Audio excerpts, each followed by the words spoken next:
হে viewers, আশা করছি সবাই ভালো আছেন। আজ আমি আপনাদের চায়নার নাম্বার ওয়ান ড্রামার গল্প শোনাবো। এই ড্রামাটির নাম দ্য আনটেমড। আমি একটা পোল দিয়েছিলাম যেখানে বলেছিলাম আপনারা কোন ড্রামার গল্প আগে শুনতে চান। সেখানে সবাই মাই ডেমনকেই চুজ করেছেন, কিন্তু অনেকেই কমেন্ট করে রিকোয়েস্ট করেছেন যেন আমি দ্য আনটেমড আগে এক্সপ্লেন করি, যেহেতু মাই ডেমন এখনও অনগোয়িং এবং এটার অনেকগুলো পার্ট এখনও আসতে বাকি আছে। তাই আমি ভাবলাম কি এর ভিতরে দ্য আনটেম শেষ করে নিই, তারপরে মাই ডেমন এক্সপ্লেন করব। তো চলুন শোনা যাক চায়নার শ্রেষ্ঠ এই ড্রামার গল্প। এই ড্রামাটি অনেক বেশি জটিল এবং অনেক বেশি সুন্দর, তাই অবশ্যই মনোযোগ দিয়ে শেষ পর্যন্ত দেখবেন। ড্রামাটি মূলত ডেমনিক কাল্টিভেশনের উপর ভিত্তি করে নির্মাণ করা হয়েছে এবং এটার উপন্যাসের নামও ডেমনিক কাল্টিভেশন। এই ড্রামাতে দুইজন মেইন লিড আছে। এটা আমাদের প্রধান মেইন লিড, যার নাম ওই ওশিয়ান। যারা কাল্টিভেটর তাদের আলাদা করে তিনটা নাম থাকে। ওই ওশিয়ানের তিনটা নামের ভিতরে একটা ওই ওশিয়ান, আরেকটা ওয়িং এবং সর্বশেষ ইলিং পেট্রিয়ক অর্থাৎ ইলিং এর প্রতিষ্ঠাতা। ওই ওশিয়ান স্বভাবে খুবই পেলেফুল একটা বয়। সে সবসময় মজা করতে অনেক ভালোবাসে এবং তার একমাত্র কাজ হলো মানুষকে বিরক্ত করা। আর সে আসলে অনেক বেশি খোশ মেজাজে থাকে সবসময়। অন্যদিকে পুরো উল্টা হলো লান ওয়ানজি, যেটা আমাদের সেকেন্ড মেইন লিড। ওই ওশিয়ানের মতো লান ওয়ানজিরও তিনটা নাম, একটা লান ওয়ানজি, আর দ্বিতীয় লানজান এবং তৃতীয় হ্যাংগনজুয়ান। লানজান স্বভাবে খুবই চুপচাপ এবং শাই টাইপের একটা ছেলে এবং সে অনেক বেশি কঠোর নিয়ম কানুনের ব্যাপারে। আর কাল্টিভেশন হলো এমন একটা জিনিস যার দ্বারা মানুষ আধ্যাত্মিক শক্তি অর্জন করে আর যার দ্বারা মানুষ নিজেদের আয়ুও বৃদ্ধি করতে পারে এবং এর দ্বারা মানুষ আলাদা আলাদা করে এক একটা শক্তি পায়। চলুন পুরো গল্পে যাওয়া যাক। ড্রামার শুরুতেই আমাদের নেভার নাইট নামের একটা জায়গাকে দেখানো হয়। এখানে বাঁশি হাতে একটা ছেলে দাঁড়িয়েছিল, এটাই হচ্ছে বই বসিয়ান। এই নেভার নাইটে যুদ্ধ হচ্ছিল। এই যুদ্ধে আমরা চারটা সেক্টের মানুষজনকে দেখতে পাই, যারা একটা জাদুই কবজ নিয়ে নিজেদের ভিতরেই যুদ্ধ করছিল। এক বুক কষ্ট এবং চোখের জল নিয়ে ওই বসিয়ান সিদ্ধান্ত নেয় যে ও এখানে সুইসাইড করবে। ও যখন পাহাড়ের উপর থেকে পড়ে যাচ্ছিল তখনই রক্তাক্ত এক হাতে সে ওকে আটকে দেয়, আর এটাই ছিল লানজানের হাত। লানজান কোনোভাবেই তার এই প্রিয় বন্ধুকে হারাতে চায় না। লানজান ওকে বাঁচানোর অনেক চেষ্টা করতে লাগে, কিন্তু সেখানে অন্য একটা ছেলে ততক্ষণে চলে আসে। ওটা ছিল আর কেউ না, ওই ওশিয়ানেরই ভাই, যার নাম জিয়াংচাং। জিয়াংচাং ওই ওশিয়ানকে বলে নরকে যা, এটা বলে ওখান থেকে ওই ওশিয়ানকে ফেলে দেয়। ওই ওশিয়ানকে পৃথিবীর সব মানুষ অনেক ঘৃণা করত, একমাত্র লানজান ছাড়া। লানজান এটা মেনে নিতেই পারে না। এরপরে 16 বছর পরে ঘটনা দেখানো হয়। আমরা দেখি একজন মাস্টার সবাইকে এই গল্প বলে শোনাচ্ছিল। জিয়াং ই নামের একটা ছেলে মাস্টারকে বলে, মাস্টার আপনি কি মনে করেন ওই ওশিয়ান আসলেই মারা গিয়েছে? আসলে ওই ওশিয়ানকে সবাই অনেক ভয় পেত। সে যখন হাঁটতো চারদিক নিস্তব্ধ হয়ে যেত। সবার ধারণা হয়তো ওই ওশিয়ান এখনও বেঁচে থাকতে পারে। এরপরে আমাদের মো ম্যানার নামের একটা জায়গা দেখানো হয়, যেখানে কেউ একজন বলছিল আত্মা ফিরে আসুক, এবং এখানেই আমরা দেখি একটা রুম, যে রুম তাবিজ কবজে একদম ভর্তি ছিল। সেখানে চুল সামনে দেওয়া একটা লোক বসেছিল, যে লোকটা অন্য একটা মানুষের আওয়াজ শুনতে পায়।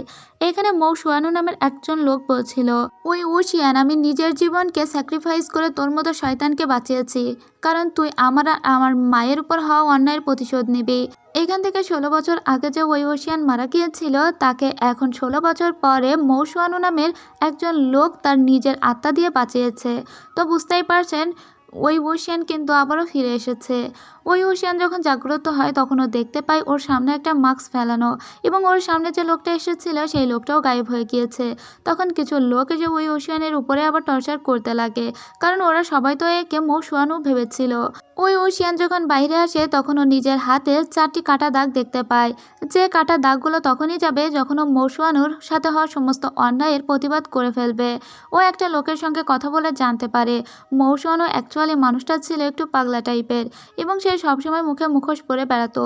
যেহেতু ওই ওশিয়ান মৌ সুয়ানুর ব্যাপারে খুব একটা জানতো না, তাই ও একটু জেনে নিল। ঠিক তখনই আমরা লান সেক্টের কিছু জুনিয়র কাল্টিভেটরদের দেখি। ওরা মূলত এখানে এসেছিল ইভিল স্পিরিট মানে অপবিত্র আত্মাকে ধরার জন্য। ওরা মোব পরিবারে যখন আসে তখন ওদের সামনেই এসে পাগলামি করতে লাগে ওই ওশিয়ান। মূলত ওই ওশিয়ান তো এখন সবার কাছে মৌ সুয়ানু সেজেই আছে, আর সবাই তো জানে মৌ সুয়ানু আসলে পাগল। মৌ সুয়ানুর একজন কাজিন আছে যে ওর সঙ্গে খুবই খারাপ ব্যবহার করতো। এখন ওই ওশিয়ানের মেইন টার্গেট হলো ওই লোকটা। এরপরে ওই ওশিয়ান দেখতে পায় ও 16 বছর আগে মারা যাওয়ার আগে একটা কালো পতাকা বানিয়েছিল। সেই পতাকা আজও পৃথিবীতে ব্যবহৃত হচ্ছে শুধুমাত্র অপবিত্র আত্মাদের ধরার জন্য। নিজের রেখে যাওয়া কাজ দেখে আসলেই ভালো লাগে মনে মনে ওয়েইবুশিয়ানের। লান বংশের জুনিয়র কাল্টিভেটররা সবাইকে বলে দেয় সন্ধ্যার পরে বাইরে না বের হতে, কিন্তু মৌসুয়ানুর কাজিন সবার কথা অমান্য করে ওই কালো পতাকা একটা চুরি করে নেয়। পতাকার কোনো ব্যবহার না জেনেই ও পতাকাটা চুরি করেছিল। এদিকে আমরা জিচুই নামের লান ক্লানের একটা সদস্যকে দেখতে পাই। ও একটা বাঁশির সুর শুনে স্তব্ধ হয়ে যায়। এই বাঁশিটা বাজাচ্ছিল ওয়েইবুশিয়ান একটা পাতা দিয়ে। এই বাঁশির সুর সে আগেও শুনেছে বলে তার মনে হচ্ছে। সে জিংইকে বলে, আমি মনে হয় এই সুর আগেও শুনেছি। এরপরে আমরা দেখতে পাই মৌসুয়ানুর ওই কাজিনকে। মৌসুয়ানুর কাজিন যে পতাকা চুরি করেছিল তারপরেই ইভিল স্পিরিট দ্বারা সে আক্রান্ত হয়ে গিয়েছে। ইভেন তার বাবাও কিন্তু আক্রান্ত হয়ে গিয়েছে। এখন ওদের পরিবারের সবাই ইভিল স্পিরিট দ্বারা আক্রান্ত হয়ে গিয়েছিল। এখন কোনোভাবেই এদের সঙ্গে ফাইট করা এই জুনিয়র কাল্টিভেটরদের কাজ ছিল না। ওরা ভাবতে লাগে যে হাঙ্গুয়ানজন অর্থাৎ লাননজিকে ওরা এখনই খবর পাঠাবে, যে ছিল ওদের সিনিয়র মাস্টার। ওই ওশিয়ান যখন জানতে পারে এখানে লাঞ্চান আসবে তখন সে খুবই চিন্তায় পড়ে যায়, কারণ পুরাতন বন্ধুর সামনে 16 বছর পরে যাওয়া তার জন্য অনেকটাই অন্যরকম। এদিকে এরা যে অপবিত্র আত্মা দ্বারা আক্রান্ত হয়েছিল তা অনেকটাই দেখতে স্টেজিয়ান টাইগার সিলের মতো, যেটা ওয়েইবুশিয়ান একসময় তৈরি করেছিল, কিন্তু ওর মৃত্যুর সময় তো এটা অলরেডি রুইন করে দেওয়া হয়েছে। এরপরে আমরা দেখতে পাই যে লানজান যখন বুঝতে পারে ওর উদ্দেশ্যে ডাকে এসেছে তখন সে তার চিন্তা নিয়ে সোজা এখানে চলে আসে। লানজান তখন তার বিনা বাজিয়ে ব্লু লাইট দিয়ে ওদের সবাইকেই ঠিক করে দেয়, তাদের ভিতর থেকে ইভিল স্পিরিটকে তাড়িয়ে ওদের জীবন বাঁচিয়ে দেয়। এরপরে আমরা বুঝতে পারি যে ওখানে ওরা যে ইভিল স্পিরিট দ্বারা আক্রান্ত হয়েছিল তা মূলত একটা তরবারির মাধ্যমে আক্রান্ত হয়েছিল। লানজান ওই শর্টটা পরীক্ষা করে বুঝতে পারে এর ভিতরেই মূলত স্ট্রিজিয়ান সিলের কোনো একটা নির্দেশনা অবশ্যই আছে। তখন এরাও সবাই অবাক হয়ে যায় আর বলে, স্ট্রেজিয়ান টাইগার সিল সেটা তো 16 বছর আগেই ওয়েইবুশিয়ান নিজেই নষ্ট করে দিয়েছে, তাহলে সেই সিল এখনও কিভাবে আসলো? তার মানে কি ওয়েইবুশিয়ান মারা যায়নি, সে কি এখনও বেঁচে আছে? এবার লানজানেরও মনে মনে একটু অন্যরকম হতে লাগে। তখনই সে কাউকে পালিয়ে যেতে শোনে। এদিকে এসে লানজান মনে মনে ভাবতে লাগে, ওইং তুমি কি সত্যিই ফিরে এসেছো? এরপরে আমরা দেখতে পাই ওয়েইবুশিয়ানকে। ওর হাতে যে কাটা দাগগুলো ছিল তার থেকে 3টা অলরেডি গায়েব হয়ে গিয়েছে। তার মানে মৌসুয়ানুর যে প্রতিশোধগুলো নিতে হবে তার 3টাও অলরেডি নিয়ে ফেলেছে মৌসুয়ানুর কাজিনের উপরে প্রতিশোধ নিয়েই। এরপরে ও একটা গাধা নিয়ে বিভিন্ন জায়গায় ট্রাভেল করে বেড়াতে লাগে। এরপরে ও যখন একটা দিঘির পাড়ে বসেছিল তখন পাড়িতে কিছু ট্রাভেলার্সরা যাচ্ছিল। ও ট্রাভেলার্সদের কাছে কোশ্চেন করে, বলে সম্প্রতি দাপাং পর্বতে কোনো ঘটনা ঘটেছে কিনা। তখন 2জন ট্রাভেলার্স বলে দাপাং পর্বতে একটা ঝর্ণা ছিল, সেটা আস্তে আস্তে গায়েব হয়ে যাচ্ছে। ওই ওশিয়ান ওর গাধাটা নিয়ে এবার দাপাং পর্বতে আসে। দাপাং পর্বতের উপরে যখন ও দাঁড়িয়েছিল তখন ওখানে একটা মেয়ে আসে এবং ওই মেয়ে কোনো দিকে না তাকিয়ে সোজা ডান্স করতে শুরু করে দেয়। ওই ওশিয়ান বেশ অবাক হয়ে যায় ওর এই ডান্স দেখে। তখন ওখানে মেয়েটির মা চলে আসে। ওয়েইবুশিয়ান তার শক্তি দিয়ে মেয়েটিকে অজ্ঞান করে দেয় আর ওর মায়ের কাছে আস্ক করে যে এই মেয়েটির কি হয়েছে। ওর মা তখন বলে, আসলে এটা আমার মেয়ে, আমার মেয়ের স্বামী মারা গিয়েছে এখান থেকে কয়েকদিন আগে। ওর স্বামী জঙ্গল থেকে যখন কাঠ কেটে ফিরছিল ঠিক তারপরে ওর স্বামী অদ্ভুতভাবে মারা যায়। এই মেয়েটি যখন দাপাং পর্বতে খোঁজ নিতে যায় ঠিক তখনই ওখানে কি হয় তা কেউ জানে না। ও ফিরে এসে আর কাউকেই চিনতে পারে না আর দাপাং পর্বত দেখলেই ও ডান্স করতে শুরু করে দেয়। এরপরে ওয়েইবুশিয়ান কিছু সাউন্ড শুনতে পায়। ও সেদিকে এসে দেখে যে জঙ্গলের ভিতরে কারা জালে আটকে পড়েছে। ওয়েইবুশিয়ান যখন এগুলো দেখে তখন ওর সামনে জিংলিন নামের একটা ছেলেকে দেখতে পায়। জিংলিং তখন ওই লোকদের উদ্দেশ্যেই কিছু বলছিল এবং সামনে যখন ও মৌসুয়ানু মানে এই মাস্ক পরা লোকটিকে দেখে তখন জিংলিং বলতে লাগে, শুনলাম তোমাকে নাকি বাড়ি থেকে বের করে দেওয়ার পর তুমি পাগল হয়ে গিয়েছো, আর বিভিন্ন কথায় কথায় ওকে চোর বলে। এবার মৌসুয়ানুর সঙ্গে মানে ওয়েইবুশিয়ানের সঙ্গে জিংলিংয়ের একটা ঝামেলা শুরু হয়ে যায় আর একটা পেপার ম্যান দ্বারা জিংলিংকে আটকে দেয় ওয়েইবুশিয়ান। ঠিক তখনই ওখানে আসে জিয়াংচাং, যে হলো জিংলিংয়ের আঙ্কেল। তো জিয়াংচাং কিন্তু ওয়েইবুশিয়ানের ভাইও। তো ওকে দেখেই একটু আড়ালে চলে যায় ওয়েইবুশিয়ান। এই পেপারম্যান দেখে জিয়াংচাং বলে যে তোমাকে বলেছি না যে কেউ ওয়েইবুশিয়ানের বিদ্যা ফলো করলে তাকে খুন করতে, তুমি মাস্ক পরা লোকটিকে এখনো মেরে কেন ফেলোনি? এরপরে যখন ওকে মারতে যাবে ঠিক তখনই ওখানে লানজান এসে বাধা দেয়। এবার লানজানকে এখানে দেখে বেশ অবাক হয়ে যায় জিয়াংচাং। জিয়াংচাং বলে যে লান ওয়ানজি আপনি আজকে হঠাৎ এখানে? শুনলাম সে মারা যাওয়ার 16 বছর পর্যন্ত আপনি নাকি তাকে বিভিন্ন জায়গায় খুঁজে বেরিয়েছেন। তো আজকে হঠাৎ এই জঙ্গলে কি খুঁজছেন? মানে জিয়াংচাং তো ওই ওশিয়ানকে অনেক ঘৃণা করে, কিন্তু লানজান ওই ওশিয়ানের মৃত্যু মানতে না পেরে তাকে দুনিয়ার সমস্ত জায়গায় খুঁজে বেরিয়েছে। আর তাই তো ওকে একটু খোঁচা দিয়ে কথা বললো এখন জ্যাংচ্যাং। যাই হোক, এখানে জিনলিংও অনেক কথাই বলছিল, কিন্তু লানশেকটে সবাই বলে আপনারা যেভাবে জাল ছিটিয়ে রেখেছেন শিকার ধরার জন্য সেটা অন্যায়।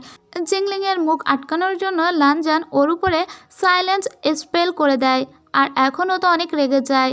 তখন জিচুয়ে বলে যে এই স্পেলে ওর কোনো বিপদ হবে না, বরং ও শান্ত হলেই এটা অলরেডি খুলে যাবে। এরপরে লানজান সমস্ত জালগুলো কেটে দিয়ে ওখানে একবার ওই ওশিয়ানের দিকে তাকিয়ে চলে যায়। এরপরে ওই ওশিয়ান আবার ওই দিঘির পাড়ে আসে। ওখানেও পানির দিকে তাকিয়ে ওর বোনকে দেখতে পায় যার নাম ইয়ারলিন ছিল, এবং ওর ভাই জিয়াং চ্যাংকেও দেখতে পায়। জিয়াং চ্যাং দেখা যায় যে ওকে বলছে, ওই ওশিয়ান তুমি তো বলেছিলে আমরা দুই সাহসী ভাই সারা জীবন একসঙ্গে থাকবো। আর ওর দিদি ওকে বলছে আসিয়ান গরম গরম স্যুপ খেয়ে নাও। এই সব ভেবে ওই ওশিয়ানের খুবই মন খারাপ হয়। আর তারপরে পাশ দিয়ে কিছু ট্রাভেলার্সদের ও কথা বলতে শোনে, আর ওদের কথা শুনেও বুঝতে পারে জিংলিং যাকে ও একটু আগেই মেরে এসেছে সে আসলে ওর দিদিরই ছেলে, যার মৃত্যুর পরেই ওর বাবা মা মারা গিয়েছে। ওর মনে পড়ে ও জিংলিংকে বলেছে তোমার বাবা মা তোমাকে ঠিকভাবে ম্যানার শেখায়নি, তার জন্য তো এখন নিজের মুখে থাপ্পড় মারতে লাগে ওই বসিয়ান, যে নিজের বোনের ছেলেকেই ও চিনতে পারলো না। এরপরে জুনিয়র কাল্টিভেটর্সরা আসলে ইভিল স্পিরিটকে ধরার জন্য একটা কবরের কাছে আসে। ওখানে এক বৃদ্ধর কাছে জানতে পারে এটা ওয়েন ক্লানদেরই কবর, কিন্তু ওয়েন বংশের কেউ এখন আর বেঁচে নেই। এরপরে ওখানে ওই ওশিয়ানও আসে। এখানে এসেই ও একটা লাল কাপড় পরিহিত মহিলাকে কল্পনা করে, যেটা ছিল ওয়েন বংশের একটা মেয়ে। তারপরে ওর মনে পড়ে ওই ডান্সিং লেডির কথা। আসলে ওই ডান্সিং লেডির মতো করে দাপাং পর্বতে যে মেয়েটি নাচছিল। ওয়েন ক্লানদের কবরস্থানের পাশে একটা মন্দির আছে, আর ওই মন্দিরে একটা নৃত্যরত অবস্থায় দেবীর মূর্তি আছে, আর এই মূর্তির কাছে নাকি যেটাই চাওয়া হয় এই দেবী তাই দিয়ে দেয়। এখন ওই ওশিয়ান বুঝতে পারে জুনিয়র কাল্টিভেটর্সরা ওই মন্দিরে গিয়েছে কিছু চাওয়ার জন্য। ও বুঝতে পারে ওরা যেহেতু ওখানে গিয়েছে ওরা এখন সবাই বিপদে পড়বে, কারণ ওই দেবীর কাছে যখন কেউ কিছু চায় দেবী তাদের আত্মা শুষে নেয়। আর এই দেবীর আছে একটা বড় গল্প, যেটা আপনারা আরও পরে জানতে পারবেন। তো এখানে এসে জিনলিং ওই দেবীকে বলে সমস্ত ইভিল আত্মাদের এখন আমার সামনে এনে দাও দেবী। দেবীর মুখ তখন মুভ করতে শুরু করে, আর দেবীও মুভ করতে শুরু করে। ততক্ষণে ওখানে ওই ওশিয়ান চলে এসেছিল। ওই ওশিয়ান বুঝতে পেরেছিল এই জুনিয়র কাল্টিভেটর্সরা বিপদে পড়বে, তাই তো কোনো রকমে ওদের সবাইকে নিয়ে ওখান থেকে বাইরে বের হয়ে আসে। কিন্তু ও এসে দেখতে পায় জিনলিংকে ভিতরে রেখেই এসেছে, মানে জিনলিং একটু বেশি মাতব্বারি করছে, তো তাই ও বাইরে বের হয়ে আসতে পারেনি। ততক্ষণে ওই দেবীও হাঁটতে হাঁটতে বাইরে চলে এসেছে, আর জিনলিং চেষ্টা করছে ওই দেবীকে প্রতিরোধ করার জন্য, কিন্তু এই দেবীকে সিল করা এতটাও সহজ নয়, সেটা ওই ওশিয়ান খুব ভালো করে জানে। আর তাই তো পাশেই থাকা একটা বাঁশ থেকে একটা বাঁশ কেটে নেয় ওই ওশিয়ান, এবং সেটাকে বাঁশি বানিয়ে বাঁশি বাজাতে লাগে। জিংই বলে এই মোশওয়ানু কি আসলেই পাগল, ও এখন এই সময় বাঁশি কেন বাজাচ্ছে, তাও এমন বেসুরা সুরে। আর যখনই ও এই বাঁশিটি বাজাতে লাগে তখনই ওখানে ঘোস্ট জেনারেল চলে আসে, যেটা আসলে ওয়েননিং। ওয়েননিংকে তো জানতো সবাই পুড়িয়ে মারা হয়েছে, তাহলে ওয়েননিং এখনও কীভাবে বেঁচে আছে এটা দেখে নিজেও অবাক হয়ে যায় ওই ওশিয়ান।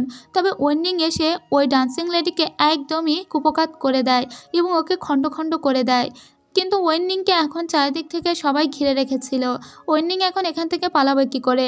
তাছাড়া ওই ওশিয়ান বাঁশি বাজিয়েই ওয়েননিংকে কন্ট্রোল করতো, তাই তো ওকে থামানোর চেষ্টা করে এখন ওই ওশিয়ান। কিন্তু যখন ওই ওশিয়ান বাঁশি বাজাচ্ছিল তখন ওর হাত এসে আটকে দেয় লানজান। এবার ওই ওশিয়ান বুঝতে পারে লানজান ওকে চিনতে পেরেছে।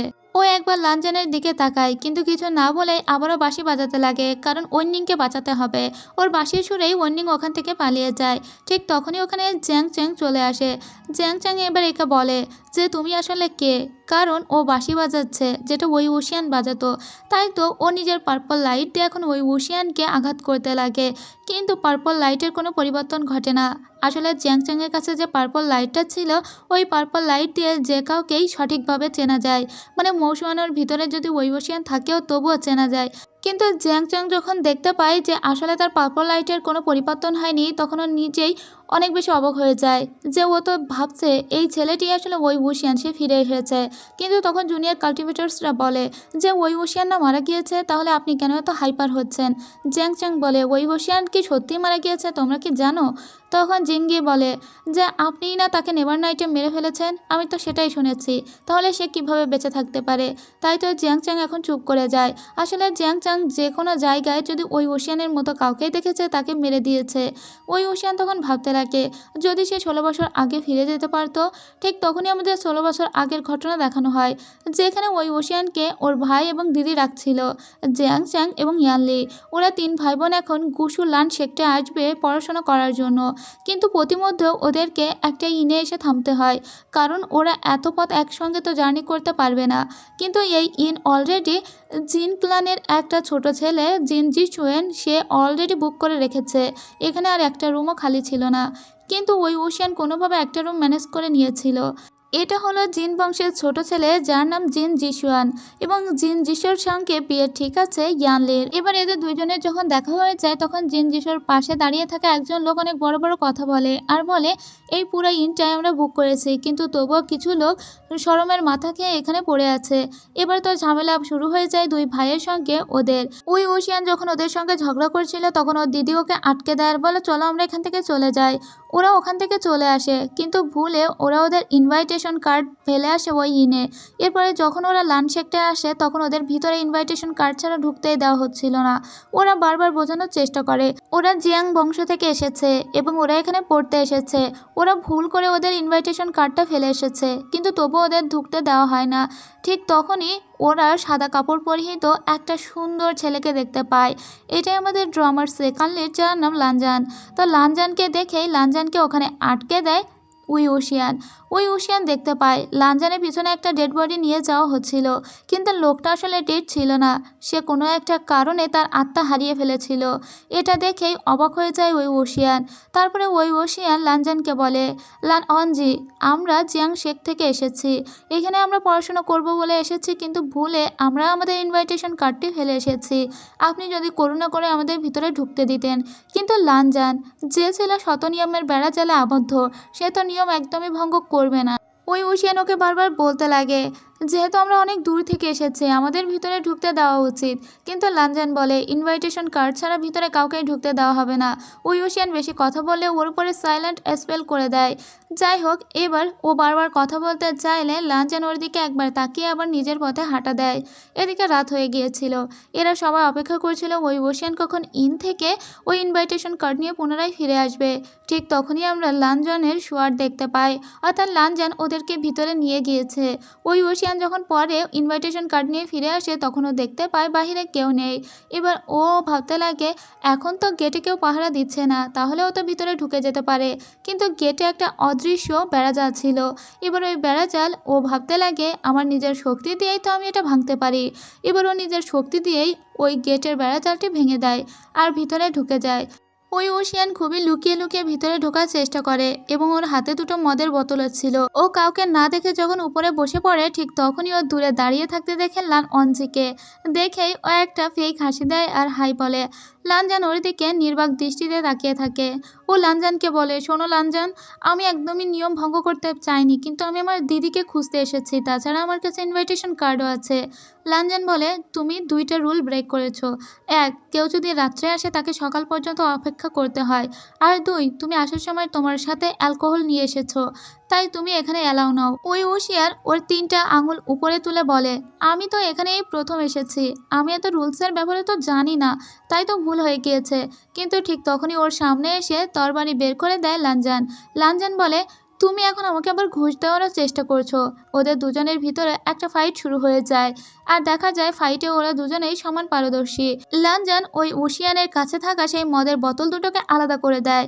ওই ওশিয়ান কোনো রকমের একটা বোতল বাঁচিয়ে নিলেও অন্য একটা বোতল নিচে পড়ে যায় এবং সেটা ভেঙে যায়। এতে খুবই রেগে যায় ওই ওশিয়ান আর ও জোরে বলে ওঠে লানজান। এবার লানজান নিচে নেমে আসে আর বলে যে সামনের দিকে দেখো, এখানে প্রায় ৩,৫০০ রুল ছিল, যেগুলো এই লান সেক্টরেরই রুল। ওই ওশিয়ান বলে, আমার ভাগ্য ভালো যে আমি তোমাদের বংশে জন্মগ্রহণ করিনি, না হলে আমি তো বাঁচতেই পারতাম না। এটা বলে ও আবারও উপরে উঠে আসে এবং ও নিজের যে মদ নিয়েছিল সেটা খুলে খেতে শুরু করে। এতে লানজান আরও রেগে যায় আর বলে, বদতমিজ। এরপরে ওই ওশিয়ান ওকে বলতে লাগে, মেয়েরা লানজানকে কত পছন্দ করে, কিন্তু ওরা জানেই না আসলে লানজান কেমন মানুষ। তখন লানজান বলে, কেমন? ওই ওশিয়ান বলে, তোমাকে যারা পছন্দ করে তারা জানেই না তুমি কতটা খরুস এবং কতটা কঠোর একটা মানুষ। এরপরে ও নিচে নেমে আসে, কারণ ওর মুখ আবারও বন্ধ করে দিয়েছিল লানজান, আর ওকে নিয়ে আসে ওর চাচা এবং ভাইয়ের কাছে। এবার আমাদের লানজানের বড় ভাই লান জিচানকে দেখানো হয় এবং ওর চাচা লান কুরানকে দেখানো হয়, যারা গেট দিয়ে আসা ওই লোকটিকে চেক করছিল। ওই লোকটি আসলে মারা যায়নি, কিন্তু কেউ একজন তার আত্মাকে শুষে নিয়েছে। এবার ওরা হঠাৎ করে কারো আসার সাউন্ড পেলে ওই লোকটিকে ঢেকে দেয়। ঠিক তখনই ওখানে ওই ওশিয়ান আসে। ওই ওশিয়ানের মুখটা অলরেডি বন্ধ ছিল, তাই লানজি চান এখন বলে লানজানকে যে ওর মুখের উপর থেকে তোমার ম্যাজিক সরিয়ে দাও। এবার ও কথা বলতে পারে, আর এখন লানজি চানকে সমস্ত ঘটনা শুরু থেকে বলে। আর লানজানকে অনেক খারাপ বলে, বলে যে ও আত্মীয়দের সঙ্গে কেমন ব্যবহার করতে হয় সেটা জানে না। কিন্তু লানজানের ভাই তখন বলে, কিন্তু তোমার দিদিদের তো ভিতরে ঢোকানোর জন্য সুপারিশ করেছিল লানজান নিজেই। তখন আবার সরি বলে ওই ওশিয়ান। আরও বুঝতে পারে লানজান আসলে ততটাও খারাপ নয়। তারপরে ওর ওই বডিটার দিকে নজর যায় আর বলে, এ তো দুপুরবেলাও জীবিত ছিল, এখন কি ও মারা গিয়েছে? আর ওর এই কথাটা ওর ভাই এবং চাচার দৃষ্টি আকর্ষণ করে। এরপরে আমাদের ওয়েন বংশের আরও একটা জায়গা দেখানো হয়, অর্থাৎ নেভার নাইট। এখানে আমরা ওয়েন চিং নামের একটা মেয়েকে দেখি। তার লিডার তাকে বলছিল, তুমি এখনই গুসু লান সেক্টরে যাও আর ওখান থেকে ইন লোহা খুঁজে আনো। তখন ওয়েন চিং বলে ওর সাথে করে ওর ভাই ওয়েন নিংকেও নিয়ে যেতে চায়। এদিকে আমাদের আবারও সেই ডেড বডিকে দেখানো হয়, যে বডিটি এবার হঠাৎ করেই বসে পড়ে। ওই ওশিয়ান ভালো করে বডিটিকে দেখে আর ওদের সবাইকে জানায় এই বডি থেকে এর আত্মা কেউ একজন শুষে নিয়েছে। একে দেখতে অনেকটা ঘোষ পাপেটের মতো মনে হচ্ছে, একে এবার যে কেউ কন্ট্রোল করতে পারবে, কিন্তু আমি জানি না এর এই আত্মা কে শুষে নিয়েছে। এরপরে লানজানকে দেখানো হয়। লানজান বাইরে যখন দাঁড়িয়েছিল ওর ভাই এসে বলে, লান বংশ থেকে মানুষ গায়েব হয়ে যাচ্ছে এবং আজকে তাদের আত্মাও শুষে নেওয়া হচ্ছে। এই কেসটির তদন্ত সে লানজানের উপরে দেয় আর আরও বলে, বাবা মা মারা যাওয়ার পরে আমি তোমার উপর হয়তো বেশি কঠোর হয়েছি, আমার এতটাও কঠোর হওয়া উচিত হয়নি। লানজান বলে, না ভাই, আমি তো শুধুমাত্র আপনাকে হেল্প করতে চাই, আপনার একটু কাজে লাগতে চাই। ঠিক তখন ওর ভাই ওকে বলে, ওই ওশিয়ানকে আমার বেশ ভালোই লেগেছে, তার সঙ্গে তো তোমার লড়াইও হয়েছে, নিশ্চয়ই সে তোমার বরাবর। কিন্তু ওর কথা শুনে ওখানে মুখ ফুলিয়ে চলে আসে লানজান। এদিকে আমাদের আবারও ওয়েন ক্লান দেখানো হয়, যেখানে আমরা ওয়েন লিডার ওয়েন রুহানকে দেখতে পাই। সে সুয়াং নামের একটা ছেলের সাহায্যে ঘোষ পাপেটদের কন্ট্রোল করছিল। এর পরের দিন আমরা দেখতে পাই যে ওই ওশিয়ানকে অনেক শাস্তি দেওয়া হয়েছিল, আর তা হলো ওকে ৩০০ বার লান বংশের সমস্ত রুলস কপি করতে হবে। কিন্তু ওর রুলস কপি করতে করতে ঘুমিয়ে যায়। পরের দিন যখন ওর ক্লাস শুরু হয় ও খুব দ্রুত ক্লাসে চলে আসে। ওদের টিচার ওদের সবাইকে লান বংশের ৩,৫০০ রুলস পড়ে শোনাচ্ছিল। এসব শুনতে শুনতে তো আসলে বিরক্ত ধরে যায় ওই ওশিয়ানের, ওর ঘুম পাচ্ছিল। ঠিক তখনই ওই এদিকে ওদিকে করতে লাগে, আর ওদের টিচার লান কুরান কিন্তু এটা আবার লক্ষ্য করে। এরপরে আমরা দেখতে পাই ওই ওশিয়ান একটা ছেলের দিকে তাকিয়ে আছে। এই ছেলেটির নাম নি হুইসেং। এ এসেছে নি বংশ থেকে। তো নি হুইসেংকে ও জিজ্ঞেস করে, তোমার কাছে কি আছে? নি হুইসেং বলে যে ওর কাছে একটা ছোট্ট পাখি আছে, ও লুকিয়ে নিয়ে এসেছে। পাখিটা দেখে ওই ওশিয়ান বলে, বাহ, তোমার পাখিটা অনেক সুন্দর। ওরা দুজন গল্প করছিল। লানজান একটু রাগি রাগি চোখে ওদের দিকে তাকিয়ে থাকে। এবার ওই ওশিয়ান যখন লানজানের দিকে তাকায় তখনও দেখতে পায় অলরেডি লানজান রেগে ওর দিকে তাকিয়েই আছে ক্লাসে বকবক করার জন্য। ওই ওশিয়ান লানজানকে একটা স্মাইল করে হাই দেয়, কিন্তু লানজান ওকে ইগনোর করে। এরপরে আমরা দেখতে পাই যে সবাই গুরুজির সামনে তাদের উপহারগুলো দিচ্ছিল, কারণ আজকে তারা প্রথমেই ক্লাসে এসেছে এবং নিজেদের বংশকে তারা রিপ্রেজেন্ট করছিল। ঠিক তখনই আমরা ওখানে ওয়েন চাওকে দেখতে পাই, যে ছিল ওয়েন রোহানের ছেলে। সে ওয়েন নিং এবং ওয়েন চিংয়ের সঙ্গেই এসেছিল কুসু লান বংশে। এখানে আসার পরে জওজিন অর্থাৎ লান জিচান ওদের জিজ্ঞেস করে, তোমরা এখানে কি পড়তে এসেছো? তখন ওয়েন চাও বলে, আমরা জ্ঞান শিখতে নয়, বরং জ্ঞান দিতে আসি, আর আমাদের জ্ঞান শেখা লাগে না, আমাদের বংশ অলরেডি অনেক এডুকেটেড। ওই ওশিয়ান তখন ওকে বলে, তাহলে তোমরা এখানে কি করতে এসেছো? আর তখন ওয়েনচাও বলে, এই বাচ্চাটা আবার কে? তখন ওই ওশিয়ান বলে, আমি কোনো বাচ্চা নই, আমি লোটাস কেপ থেকে এসেছি। আমি জিয়াং পরিবারের ছেলে ওই ওশিয়ান। আমার ভাই জিয়াং স্যাং সে আমাদের পরিবারকে রিপ্রেজেন্ট করেছিল, কিন্তু তুমি সব খারাপ করে দিয়েছো। এখন ওদের দুজনের ভিতরে এবার লড়াই শুরু হয়ে যায়। তখন জৌজিন একটা বাঁশি বাজায়, তাদের সবার হাত থেকে সমস্ত শোটগুলো উপরে গিয়ে আবার তাদের সামনেই পড়ে যায়। লানজি চান ওদের সবাইকেই শান্ত হতে বলে। ঠিক তখন সামনে আসে ওয়েনচিং। পরিস্থিতি খারাপ হওয়ার আগেই ও সরি বলে নেয় আর বলে ও এবং ওর ভাই এখানে পড়াশোনা করার জন্যই এসেছে। এরপরে আমরা দেখতে পাই ক্লাস শেষ করে ওরা যখন বাইরে এসেছিল তখন ইহো সিং ওই ওশিয়ানকে বলে, তুমি অনেক সাহসী যে ওয়েনচাওকে তুমি একদম যোগ্য জবাব দিয়েছো। আমি তোমার মতো হতে চাই। ওই ওশিয়ান বলে, আমার মতো হতে হলে তোমাকে আগে আমার মতো খেলতে জানতে হবে। জিয়াং চাং এটা শুনে বলে, ওই ওশিয়ান তুমি নিউ হোসেনকেও খারাপ করে দিও না। এরপরে আমরা দেখতে পাই ওরা তিনজন যখন গল্প করতে করতে আসছিল তখন সামনে ওরা পড়ে যায় লানজানের। ওরা লানজানের সঙ্গে কথা বলতে চাইলে লানজান তার নিজের পথ বদলে অন্যদিকে চলে যায়। এরপরে আমরা আবার জর্জিনকে দেখতে পাই। সে তার আঙ্কেলকে বলছিল, আমার মনে হয় আত্মা শোষণকারী ওই ব্যক্তির সঙ্গে ওয়েন পরিবারের কোনো একটা সম্পর্ক নিশ্চয়ই আছে, না হলে তারা এখানে আসতো না। এরপরে আমরা দেখতে পাই পাহাড়ের সামনের ঝর্ণাধারায় দুইজন মাছ ধরতে আসে, নিহো সিং এবং ওই ওশিয়ান। কিন্তু ওই ওশিয়ান হঠাৎ কোনো একটা কিছুর আওয়াজ পায় আর তাই তোর সামনের দিকে আসতে লাগে। এরপরে আমরা ওয়েনচিংকে দেখতে পাই। ওয়েনচিং আসলে পাহাড়ের চারপাশের সুরক্ষা কবচ ভাঙার চেষ্টা করেছিল একটা নিডেল দিয়ে। এবার এখানে ওকে দেখে ওকে জোরে ডাক দেয় ওই ওশিয়ান আর বলে, লেডি ওয়েনচিং, আপনি এখানে কি করছেন? ওয়েনচিং বলে, কেন? তখন ওই ওশিয়ান বলে, কারণ এই পাহাড়ের নিশ্চয়ই কোনো প্রয়োজন ছাড়া বা কোনো কিছু খুঁজতে ছাড়া মানুষ তো আসে না। ওয়েনচিং ওকে কিছু না বলে চলে যাচ্ছিল। তারপরে ও ওয়েনচিংকে আটকায়। তখন ওয়েনচিং ওকে জিজ্ঞেস করে, তাহলে তুমি এখানে কি খুঁজতে এসেছিলে? তখন ওয়েনচিংকে ও বলে, আমি তো এখানে মাছ ধরতে এসেছিলাম। ওর কথায় আবার মুখ ফুলিয়ে চলে যায় ওয়েনচিং। এর পরের দিন যখন আবার ক্লাস হচ্ছিল, ক্লাসে পড়ে পড়ে ঘুমাচ্ছিল ওই ওশিয়ান। ওই ওশিয়ানকে জাগানোর চেষ্টা করে জ্যাং চ্যাং, কিন্তু ওর তো খুব বোর লাগছিল আর তাই তো ও চিন্তা করতে লাগে ও এখন কিভাবে এই পুরো ক্লাসে একটু সজাগ থাকবে। তাই ও টিচারকেই বেছে নেয়। টিচারের পিছনে ও একটা কাগজ মেরে দেয়। এতে সমস্ত ক্লাস হাসতে লাগে। লানচিরান তখন সবাইকে চুপ করতে বলে। লানজান যখন কাগজটা দেখতে পায় তখন ওর খুবই রাগ হয়, তাই তো ও কাগজটা সরিয়ে নেয় আর ওই ওশিয়ানের দিকে রাগি চোখে তাকিয়ে থাকে। ওই ওশিয়ান কিছুক্ষণ পরে আবারও বোরিং ফিল করে। তো ও এখন কি করবে? ও চিন্তা করে এবার ও লানজানকেই জ্বালাবে। লানজান হলো ওর ফেভারিট টার্গেট আর তাই তো এবার ও একটা পেপার ম্যানকে লানজানের দিকে ছুড়ে দেয়, যে পেপার ম্যানটা লানচিরান দেখে ফেলে। এবার লানজানের দিকে যখন ওই পেপার ম্যানটা যায়, লানজান ওটাকে ধরে ফেলে আর ওর তো খুব রাগ হয়, কিন্তু অনেক মজা পাচ্ছিল ওই ওশিয়ান। ওই ওশিয়ানকে এবার দাঁড় করিয়ে দেয় লানচিরান আর বলে, মনে হচ্ছে তোমার সমস্ত পাঠ পড়া শেষ, তাই তো তোমার ক্লাসে মনোযোগ নেই। তাই ওকে অনেকগুলো কোশ্চেন করে। এবার সবগুলো কোশ্চেনের ও উত্তর দেয়, কিন্তু একটার পারে না। তাই তো লানজান সেই প্রশ্নটার উত্তর দিয়ে দেয়।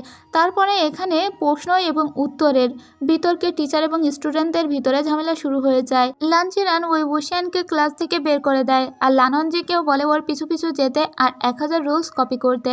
এদিকে আমরা ওয়েন্ডিংকে দেখতে পাই যে ওর নিশানা ঠিক করছিল। ঠিক তখনই ওখানে চলে আসে ওই ওশিয়ান। ওই ওশিয়ান ওকে বলে, বাহ, তুমি তো অনেক সুন্দর করে নিশানা লাগাতে পারো। ওয়েন্ডিং আসলে খুবই লাজুক টাইপের একটা ছেলে ছিল। ওকে যখন নিশানাতে হেল্প করছিল ঠিক তখনই ওখানে ওয়েনচিং চলে আসে। ওয়েনচিং যখন ওর নিজের ভাইকে ডাক দেয় তখন এর নিশানা ব্রেক করে ওর নিজের বোনের দিকেই যেতে লাগে। এতে যখন দেখা ওই ওশিয়ান তখন ও একটা পেপার তালিসমান করে সেটাকে দিক বদলে দেয় আর এখন এতে ওয়েনচিং বেঁচে যায়। ওয়েনচিংকে দেখে আবারও ওই ওশিয়ান বলে, আমাদের এই পাহাড়ে আবারও দেখা হয়ে গেল। ওয়েন্ডিং ওর বোনকে বলে, এটা আমার বন্ধু ওই ওশিয়ান, ওর সঙ্গে পরিচয় করিয়ে দেয়। কিন্তু ওই ওশিয়ানের মনে মনে হচ্ছিল ওয়েনচিং কিছু একটা খুঁজছে এই পাহাড়ে। তাই তো ও পাহাড়ে খুব নিস্তব্ধ হয়ে কান পেতে শুনতে লাগে কোনো কিছু শোনা যায় কিনা। ঠিক তখনই ও একটা পদশব্দ শুনতে পায়। তাই তো সাথে সাথেই আঘাত করার চেষ্টা করে, কিন্তু এটা ছিল লানজান। লানজানকে দেখে ওর নিজের সোয়ার্ড আবার ভিতরে ঢুকিয়ে নেয় আর বলে, আমি তো বুঝতেই পারিনি এটা তুমি। লানজান ওকে রুলস কপি করার জন্য নিয়ে আসে। 1012কে রুলস কপি করতে বলে, কিন্তু এতবার রুলস কপি করার ধৈর্য তো ওই ওশিয়ানের ছিল না। তাই তো ও ভাবে লানজানকেই বিরক্ত করবে। যখন ও লানজানের হাতের লেখা দেখে তখনও বলে, বাহ, কি সুন্দর নিট অ্যান্ড ক্লিন হাতের লেখা তোমার। তোমার লেখার প্রশংসা এজন্য সবাই করে। কিন্তু লানজান ওর কোনো কথায় একদমই গুরুত্ব দেয় না, বরং ওকে ইগনোর করে আর ততই বেশি বেশি করে কথা বলতে লাগে ওই ওশিয়ান। তারপরে ওই ওশিয়ান একটা সিদ্ধান্ত নেয়, সে লানজানের একটা ছবি আঁকবে। তাই তো সাথে সাথে এঁকে সেই ছবিটা সে লানজানকে দেখায়। লানজান তখন একটা বই পড়ছিল। লানজান ছবিটা নিয়ে বেশ খুশি মনেই দেখতে লাগে। ঠিক তখনই ওর যে পাশে রাখা বইটা, সেই বইটা বদলে দেয় ওই ওশিয়ান। লানজান যখন ছবিটা রেখে আবারও বইটা দেখতে যায়, তখনও দেখে এই বইয়ের ভিতরে অশ্লীল কিছু দৃশ্য, অর্থাৎ বইটা একটা পর্নবুকে বদলে দিয়েছে ওই ওশিয়ান। ওই ওশিয়ান খুব মজা পেয়ে হাসতে লাগে। লানজান তো খুবই রেগে যায়, আর তাই তো ওই বইটা ছিঁড়ে সমস্ত পেজগুলো উড়িয়ে দিতে লাগে। ওই ওশিয়ান এতে আবার কষ্ট পায় আর বলে, আয় হায় লানজান, এটা তুমি কি করলে? আমি তো চাইনি এমনটা হোক। আর তারপরে ওই ওশিয়ান ওকে বলে রুলস কপি করতে, না হলে ওর সঙ্গে এখন এখানেই যুদ্ধ করতে। কিন্তু ও বলে না, জায়গাটা খারাপ হয়ে যাবে। এটা বলে ও সোজা চলে আসে। আর এসে ও নিউ হোসেং এবং জ্যাংচেংয়ের সঙ্গে এই গল্প করে, আর ওরা খুবই মজা পাচ্ছিল এই ব্যাপারটা নিয়ে। এরপরে লানজান এবং ওর ভাইয়ের কাছে একটা লোক এসে জানায় শহরে ওয়াটার ঘোস্টের উৎপাত খুব বেড়ে গিয়েছে, তাই ব্যাপারটা তাদের একবার দেখতে হবে। ওরা দুই ভাই যখন যাচ্ছিল তখন ওদের সঙ্গে দেখা হয়ে যায় জ্যাংচাং এবং ওই ওশিয়ান আর ওয়েনচিংয়েরও। ওরাও ওদের সঙ্গে যেতে চায়। লানজানের বড় ভাই বলে, ঠিক আছে, তোমরা সবাই আমাদের সঙ্গে চলো। তো ওয়েনচিং তখন ওর ভাই ওয়েননিংকেও সাথে নিয়ে যায়। ওয়েননিং বাইরের দুনিয়া খুব একটা বেশি দেখেনি। এরপর লানজান ওর ভাইকে বলে, আপনি সবাইকে কেন নিলেন? তখন ওর ভাই বলে, কেন, তুমিও তো মনে মনে এটাই চাইছিলে যেন ওরা আমাদের সাথেই যাক। আসলে লানজান মুখ ফুটে বেশি একটা কথা বলতে পারে না। এরপরে ওরা একটা ইনে এসে ওঠে। একই রুম পায় লানজান এবং ওই ওশিয়ান, এবং ওরা অটার ঘোস্টের ব্যাপারে একটু তদন্ত করতে লাগে যে অটার ঘোস্টের ব্যাপারটা কিভাবে ঘটে। পরের দিন ওরা এবার সরাসরি দেখতে বের হয়ে যায় যে অটার ঘোস্টটা কিভাবে দেখা যায়। যখন ওরা গল্প করতে করতে যাচ্ছিল তখন ওই ওশিয়ান অ্যালকোহল পান করতে করতে যাচ্ছিল। ওর হাতের অ্যালকোহল নিয়ে সমস্তই নিচে ঢেলে দেয় লানজান। ওই ওশিয়ান বলে, লানজান, এটা তোমার ক্লাউড রিসার্চ নয়, এখন আমরা বাইরে আছি। এরপরে আমরা দেখতে পাই ওরা সবাই একটা করে সিঙ্গেল বোট নিয়ে পানিতে ওয়াটার ঘোস্ট খুঁজতে লাগে। লানজানের বোটের নিচেই তখন ওই ওশিয়ান ওয়াটার ঘোস্ট দেখতে পায়, আর তাই তো ওর দিকেই পানি ছুড়ে দেয়। এখন লানজান উড়ে ওই ওশিয়ানের বোটে আসে। তখন ও এবার ওই ওশিয়ানকে বলে যে তুমি এমনটা কেন করলে? ওই ওশিয়ান বলে, দেখো, তোমার বোটের নিচে ওয়াটার ঘোস্ট ছিল, আমি ইচ্ছে করেই তো পানি ছুড়িনি। লানজান তখন আর কিছু বলে না, কারণ ওটা তো সত্যি ওয়াটার ঘোস্ট ছিল। আর তারপরে ওয়াটার ঘোস্টের উৎপাত আরও বেড়ে যায়। লানজান তখন ওই ওশিয়ানকে বলে, তোমার হাতের ওই তরবারির নাম কি? আসলে ওরা যে তরবারি দিয়ে কাল্টিভেট করে সেই তরবারির আবার আলাদা একটা নামও থাকে। তখন ওই ওশিয়ান বলে, এই তরবারির নাম জাহুক। এবার জাহুক নাম শুনে সত্যি অবাক হয়ে যায় আবার লানজান, কিন্তু ব্যাপারটা ইগনোর করে। এরপরে আমরা দেখতে পাই প্রত্যেক নৌকার নিচে একটা করে অটার ঘোস্ট এসে আক্রমণ করতে লাগে, আর তাই তো ওরা চারজন এক নৌকায় চলে আসে। কিন্তু এখন আমরা লান জিচানকে দেখতে পাই যে তার জাদুই বাঁশি দিয়ে অটার ঘোস্টদেরকে সিল করার জন্য এক জায়গায় পুঞ্জীভূত করতে লাগে। আর এদিকে একটা লোক অলরেডি ওই অটার ঘোস্ট দ্বারা আক্রান্ত হয়ে গিয়েছিল। ওয়েননিং ওই বোটে গেলে ওয়েননিং নিজেও আক্রান্ত হয়ে যায়। ওয়েননিং যখন অজ্ঞান হয়ে যাচ্ছিল তখন কোনো রকমে ওকে আটকে রাখে ওই ওশিয়ান, আর ওই ওশিয়ানকে উপর থেকে আটকে রাখে লানজান। ওই ওশিয়ান লানজানকে ওর কলার না ধরে হাত ধরতে বলে, কিন্তু লানজান বলে, আমি অপরিচিত মানুষের হাত স্পর্শ করি না। এরপরে ওরা ওই ঘোস্টদেরকে সিল করে ফিরে আসে, কিন্তু ওয়েননিং তখনও অসুস্থ ছিল। তবে ভাগ্য ভালো ওয়েননিংয়ের বোন ওয়েনচিং একজন ডক্টর ছিল, তাই তো ওয়েননিংকে খুব ভালোভাবেই সে সুস্থ করে তোলে। আসলে ওয়েননিংয়ের স্পিরিট একটু লো হওয়ায় সে যে কোনো ঘোস্ট দ্বারাই খুব দ্রুত আক্রান্ত হয়ে যায়। এদিকে আখরোট খেতে খেতে মাথায় বুদ্ধি খেলে যায় ওই ওশিয়ানের। সে একটি আখরোট ছুঁড়ে দেয় লানজানের দিকে, কিন্তু লানজান ওই আখরোট আবারও ফিরিয়ে দেয় ওর দিকে। তখন লানজিচান লানজানকে বলে, তুমি যদি আখরোট খেতে চাও আমি তোমাকে কিছু কিনে দিব। কিন্তু লানজান বলে, দরকার নেই ভাই। আসলে লানজান এত বেশি চুপচাপ যে ওর কোনো আবদারও থাকে না, এমনকি ও হাসতেও ভুলে গিয়েছে। এর পরের দৃশ্যে আমরা নিউ হোসেনকে দেখতে পাই। ও ওই ওশিয়ানের রুমে আসে। ওরা তিনজন মিলে অনেক মদ পান করছিল, কিন্তু ক্লাউড রিসেসে অর্থাৎ লান বংশে তো মদ পান করা একদম নিষেধ। ওই পথ দিয়ে যাচ্ছিল লানজান। লানজান ওদের তিনজনকে দেখে অবাক হয়ে যায় যে ওদের এত সাহস হয় কি করে, কিন্তু লানজানকে বশ করার চেষ্টা করে ওই ওশিয়ান। লানজান যেহেতু বসে আসে না, তাই তো ওই ওশিয়ান ওর পিঠে একটা তালিসমান করে দেয় যাতে লানজান একদম বশীভূত হয়ে যায়। লানজানকে এবার যাই বলছিল ওই ওশিয়ান ও তাই শুনছিল। এখনও লানজানকে এবার মদও খাইয়ে দেয়, কিন্তু লানজানের মদের ক্যাপাসিটি এতই কম ছিল যে ও একটুখানি খেয়েই অজ্ঞান হয়ে যায়। এবার বিপদে পড়ে যায় ওই ওশিয়ান, ওকে শুইয়ে দেয়। ওই ওশিয়ান মনে মনে অনেক রকম চিন্তাই করছিল। এবার ও লানজানকে বলে, লানজান আমাকে বলো ওই গগা। আসলে চায়নি যে গগা মানে হলো ভাই, তো লানজান ওকে বলতে লাগে ওই গগা। ওই ওশিয়ান এতে খুবই মজা পেয়ে যায়, কারণ ওর খুব ভালো লাগছিল এভাবে লানজানকে বশ করতে পেরে। কিন্তু যখন ওর মাথার হেডব্যান্ডে টাচ করতে যায় তখন ওটা টাচ করতে দেয় না লানজান। লানজান বলে শুধুমাত্র বাবা মা ভাই বন্ধু ছাড়া এবং জীবনসঙ্গী ছাড়া কেউ এটাতে টাচ করতে পারে না, তাই তোমার টাচ করার কোনো অধিকার নেই। পরদিন সকালেও ওর তো ঘোর ভাঙছিল না। লানজান বেড থেকে নিচে পড়ে যায়। এটা দেখে আবার ওই ওশিয়ান অনেক মজা পায়। কিন্তু এদিকে লানজানের চাচা এবং ভাই জানতে পেরে গিয়েছে যে লানজান এত বড় রুল ব্রেক করেছে। তাই তো লানজান তাদের সামনে এসে বলে, আমি ভুল করেছি, আমাকে শাস্তি দিন। কিন্তু ওই ওশিয়ান এসে বলে লানজানের কোনো দোষ নেই, সমস্ত দোষ আমার, আমি ওর সঙ্গে এমনটা করেছি। লানজানের চাচা ওদের দুজনকেই 300 বার করে বেতের বাড়ি দেওয়ার হুকুম দেয়। ওদের দুজনকেই এবার মারতে শুরু করা হয়। প্রথম দিকে তো ওই ওশিয়ানের খুবই ব্যথা লাগছিল, কিন্তু লানজান একদম নিস্তব্ধের মতো করে মার খেয়ে যেতে লাগে। মার খাওয়ার পরে ওই ওশিয়ান চলতেও পারছিল না, ওর তো খুব কষ্ট হচ্ছিল। ওর কষ্ট দেখে লানজিচান বলে যে তুমি চাইলে আমাদের পিছনে একটা বড় দিঘি আছে, যে দিঘির পানি অনেক ঠান্ডা, ওখানে গেলে তোমার ক্ষত দ্রুত সেরে যাবে, তুমি ওখানে যাও। ও যখন এখানে আসে তখন দেখতে পায় লানজান অলরেডি এই পানির মধ্যে বসেছিল। তখন আর লানজানকে দেখে খুশি হয়, কিন্তু পরক্ষণেই আবার বলে, লানজান তুমি অনেক স্বার্থপর, তুমি নিজে এই পানিতে এলে কিন্তু আমাকে একবার ডাকলেও না। লানজান ওর কথা শুনে তো ড্রেস পরে নেয় আর ওখান থেকে চলে যাচ্ছিল, কিন্তু ওই ওশিয়ান দ্রুত করে পানিতে নেমে পড়ে। ওই ওশিয়ান পানিতে নেমেই ওর সমস্ত ড্রেস খুলতে শুরু করে দেয়। তখন লানজান বলে, তুমি কি করছো? ওই ওশিয়ান বলে, কেন ড্রেস খুলছি। তখন ওর দিকে তাকিয়ে ওখান থেকে চলে যাচ্ছিল লানজান। ওই ওশিয়ান বলে, যেও না, আমি খুলছি না, আমি খুলবো না। এটা বলে ওরা দুজন ওখানে দাঁড়িয়ে পড়ে, কিন্তু কোনো একটা পানির স্রোত এসে ওই ওশিয়ানকে ভিতরের দিকে টেনে নিয়ে যায়। লানজান বুঝে ওঠার আগে ওকেও ভিতরে নিয়ে যায়। ওরা দুজনে একটা গুহার ভিতরে এসে পড়ে। এই গুহার ভেতরটা এত বেশি ঠান্ডা ছিল যে ওরা দুজনেই জমে যাচ্ছিল। তবে অদ্ভুত ব্যাপার হলো, গুহার ভিতরটা এত ঠান্ডা হওয়া সত্ত্বেও এখানে কোনো বরফ জমে না। এরপরে আমরা দেখতে পাই একটা বীণা, যে বীণাটা দেখতে অনেক স্বচ্ছ ছিল। ওদিকে যেতে না যেতেই অনেক জোরে আঘাত খায় ওই ওশিয়ান, কিন্তু লানজানের কিছু হয় না, কারণ তার কপালে হেডব্যান্ড বাঁধা ছিল, অর্থাৎ হেডব্যান্ড দ্বারাই তাদেরকে চিহ্নিত করা হচ্ছে। তাই তো লানজান তার হেডব্যান্ডটা খুলে তার হাতে বাঁধে এবং অন্য অংশ ওই ওশিয়ানের হাতে বেঁধে দেয়, এবং তারা দুজন যখন সামনে আসে আর কেউ কাউকে দ্বারা আঘাতপ্রাপ্ত হয় না। এরপরে ওই ওশিয়ান ওই বীণাটা বাজাতে বললে লানজান ওই বীণাটা বাজাতে শুরু করে, কিন্তু ওই বীণাটা অনেক বেশি শক্তিশালী এবং পবিত্র হওয়ায় লানজান নিজেকে আধ্যাত্মিক রূপে আবিষ্কার করে এবং সে দেখতে পায় নিজেকে অন্য দুনিয়ায়। কিছুক্ষণ পরে যখন ওর আবার সম্মতি ফিরে আসে তখনও দেখতে পায় ওই ওশিয়ান বেদির উপরেই বসে আছে। তাই তো ওই ওশিয়ানের প্রতি একটু কেমন দৃষ্টিতে তাকায়।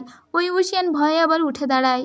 এরপরে ওরা কিছু একটা আওয়াজ পায়, ঠিক তখনই ওখানে লান ই নামের একজন মহিলা চলে আসে। এদিকে আমরা দেখতে পাই যে লানজান এবং ওই ওশিয়ানকে সবাই খুঁজে বেড়াচ্ছিল। নিজের ভাইকে দেখতে না পেয়ে ইয়ানলি বেশ অসুস্থ হয়ে পড়েই যাচ্ছিল। তখন ওকে ধরে ফেলে জিন জিশুয়ান। জিন জিশুয়ান ওকে বলে যে সাবধানে চলাফেরা করবে। এদের দুজনের বিয়ে ঠিক হলেও জিন জিশুয়ানের খুব একটা মত ছিল না, আমরা বুঝতে পারি। আবারও আমাদের গুহার ভিতরে দেখানো হয়, ইয়ানলি বলে যে ও এখানে 100 বছরেরও বেশি সময় ধরে একটা ইন লোহাকে পাহারা দিচ্ছে। ও নিজের শক্তি দিয়েই এই ইন লোহাকে পাহারা দিচ্ছে। এখান থেকে 1000 বছর আগে দাভাং পর্বত অনেক পবিত্র ছিল, যখন ইন লোহা অখণ্ড ছিল। ওর সমস্ত খণ্ডগুলো যখন একসঙ্গে ছিল, তখন সুজংখাই নামের একজন লিডারের হাতেই এই ইন লোহা ছিল, যে ছিল অনেক বেশি শক্তিশালী একজন লোক। কিন্তু 1000 বছর আগেও মানুষ জানে না কেন তার কাছে এত কিছু থাকা সত্ত্বেও হাজার হাজার মানুষকে সে মেরেছিল। আসলে এই লোহা যার কাছে থাকে সে মানুষকে কন্ট্রোল করতে পারে, পৃথিবীকে কন্ট্রোল করতে পারে, কিন্তু লোহাকে কেউ কন্ট্রোল করতে পারে না। সুজংখাই যখন মানুষ মারতে শুরু করে তখন 5টা বংশের লোকজন মিলে সুজংখাইকে মেরে দেয়, আর তারপরে ইন লোহাকে ওরা খণ্ড খণ্ড করে আলাদা আলাদা 5টি জায়গায় রেখে দেয়, যে জায়গার খোঁজ কিন্তু আজও পৃথিবীর কেউ জানে না। আর এতদিন ধরে ইয়ানলি এই একটা টুকরোকেই তার নিজের স্পিরিচুয়াল শক্তি দিয়ে রক্ষা করে চলেছিল। এবং এই স্পিরিচুয়াল শক্তি তার কমে আসছে। সে এখন আর ইনলোয়াকে কন্ট্রোল করতে পারছে না। লানজান বলে, কিন্তু এই ইনলোয়ার শক্তি হঠাৎ বেড়ে গেল কেন? আপনি কেন তাকে কন্ট্রোল করতে আর পারছেন না? তখন ইয়ানলি বলে, আমার মনে হয় ইনলোহাগুলো বাইরে থেকে কেউ একজন একত্রিত করার চেষ্টা করছে, তাই তো এই ইনলোয়ার শক্তি অনেক বেড়ে গিয়েছে। আমার পক্ষে এটা দেখে রাখা আর সম্ভব হচ্ছে না। ইয়ানলি আরও বলে, ইনলোয়া হলো পৃথিবীর খাজানা। এটা পৃথিবী এবং স্বর্গের অংশ দিয়ে তৈরি করা হয়েছে, তাই ইনলোহাকে পুরোপুরি ধ্বংস করা যায় না। তবে এর সমস্ত অংশগুলো একত্রিত করে এই লোহাকে যদি এই গুহায় রাখা হয়, তবে এটির প্রভাব আর পৃথিবীতে থাকবে না, কিন্তু এটি পৃথিবীতে অনেক বিপদ ডেকে নিয়ে আসবে। তাই ইনলোহাকে আমি তোমাদের কাছে দিয়ে গেলাম। এর সমস্ত টুকরোগুলোকে এক জায়গায় করতে বলে, কিন্তু উনি বলে যায় না যে এই ইনলোহার টুকরোগুলো ওরা কোথায় পাবে। এদিকে আমরা দেখতে পাই আবারও ওয়েনচিং ওই পাহাড়ে কিছু খুঁজছিল। এদিকে লানজান ওই ইনলোহাটি পাওয়ার পরে জোরে দেবীকে ডাকতে লাগে আর বলতে লাগে, আপনি তো বলে গেলেন না এর বাকি 4 টুকরো আমরা কোথায় পাবো। আর তারপরেই দেখতে পাই পাহাড়ের ভিতর থেকে ওরা 2 জন বাহিরে বের হয়ে এসেছে এবং ধাক্কা লেগে পড়ে যায় ওই উশিয়ান লানজানের উপরে। আরও লানজানকে বলে, আমি ইচ্ছা করে ধাক্কা দিইনি, আসলে ওদের হাতে তো তখনও হেডব্যান্ড বাঁধা ছিল। তো লানজান ওকে উঠতে বললে ও তো উঠতে প্রায় ভুলে গিয়েছিল। এরপরে উঠে দাঁড়ায়। চ্যাংচং ওদের বলে, তোমরা একদিন এক রাত গায়েব ছিলে কেন? তোমরা কোথায় গিয়েছিলে? আমরা পাগলের মতো তোমাদের খুঁজে বেড়াচ্ছি। ওরা অবাক হয়ে যায়। ওদের তো মনে হচ্ছে ওরা মাত্র কিছু সময়ের জন্য গুহার ভিতরে ছিল, কিন্তু অলরেডি একদিন এক রাত পার হয়ে গিয়েছে। ওয়েনচিং ওদের কাছে জিজ্ঞেস করে যে ওই পাহাড়ের ভিতরে কি ছিল, তোমরা কিছু পেয়েছো? কিন্তু ও একটা গল্প বানিয়ে দেয়। ওই উশিয়ান তো এই ব্যাপারটা গোপন রাখতে হবে খুব ভালো করেই জানতো, তাই তো যে কোনো একটা গল্প বানিয়ে দিয়ে লানজানের দিকে একটু মিষ্টি করে হাসতে লাগে, যাতে মিথ্যা বলা ক্রেডিট ওকে দেওয়া হয়। কিন্তু লানজান ওকে কিছু না বলে ইগনোর করে চলে যায়। ওয়েনচিং ওই পাহাড়ের দিকে তাকিয়ে কিছু একটা ভাবতে লাগে। এর সাথে সাথেই শেষ করছি প্রথম পর্বের গল্প। প্রথম পর্বের এই ভিডিও আপনাদের কেমন লাগলো? যদি আপনাদের ভালো লাগে তাহলে আমি অবশ্যই কন্টিনিউ করব। ড্রামা যেহেতু জটিল এবং এটার 50টা এপিসোড, সেহেতু এই ড্রামা এক্সপ্লেন করা বেশ ধৈর্যের ব্যাপার এবং বেশ কঠিনও। আপনাদের যদি আগ্রহ না থাকে তাহলে আমি এটা কন্টিনিউ করব না। আর যদি আপনাদের সত্যিই বেশি আগ্রহ থাকে তবে সুন্দর এই ড্রামার গল্প আমি শেষ পর্যন্ত আপনাদের শোনাবো। সো এখন আপনাদের উপরে ডিপেন্ড করছে যে গল্পটি আমি কন্টিনিউ করব কিনা। চাইনিজ হিস্ট্রিক্যাল ড্রামাগুলো একটি বেশি জটিল টাইপের হয়ে থাকে, আপনারা অনেকেই বুঝতে পারেন না, বা এতে অনেক বেশি ক্যারেক্টার থাকার জন্য আপনাদের হজবরলা লাগে। এর জন্য যদি বুঝতে অসুবিধা হয় তাহলে আপনারা আমাকে কমেন্টে জানাতে পারেন, আমি যথাসম্ভব বলে দেওয়ার চেষ্টা করব। তবে আমি চাই এই সুন্দর ড্রামাটি আপনারা সবাই দেখুন, কারণ চায়নাতে এই ড্রামার হাইপ অনেক বেশি।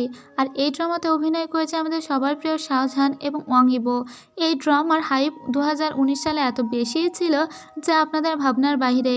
আমি চাইব ড্রামাটি আপনারা ধৈর্য ধরে শেষ পর্যন্ত শুনুন। যাই হোক, এতক্ষণ সাথে থাকার জন্য সবাইকে অনেক অনেক ধন্যবাদ।